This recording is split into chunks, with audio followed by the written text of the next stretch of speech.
Qyteti i Ersekës është veshur tashmë me dekorin festiv të fundvitit, duke sjellë një atmosferë të ngrohtë e plot ngjyra në rrugë e sheshe, që në orët e pasdites sheshi Rilindja u mbush me zërat dhe gëzimin e vogëlushve, të cilët shijuan çdo detaj të dekorimeve, të veshur si babagjysh dhe të shoqëruar nga muzika festive, ata sollën gjallëri në qytet, duke krijuar pamje të gëzueshme dhe të mbushura me emocion.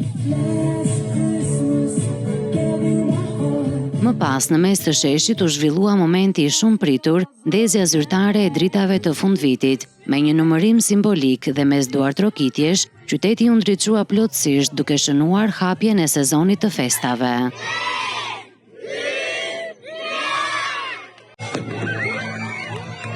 Aktiviteti vijoi me një koncert festiv që mblodhi banorë të gjitha moshave në shesh, të cilët shijuan muzikën dhe atmosferën e bashkimit që karakterizon këtë periudhë. Me këto momente kolonja çel zyrtarisht festimet e fundvitit, duke i dhënë qytetit ritëm, dritë dhe një energji të re për të sjellë sa më shumë gëzim në prag të festave.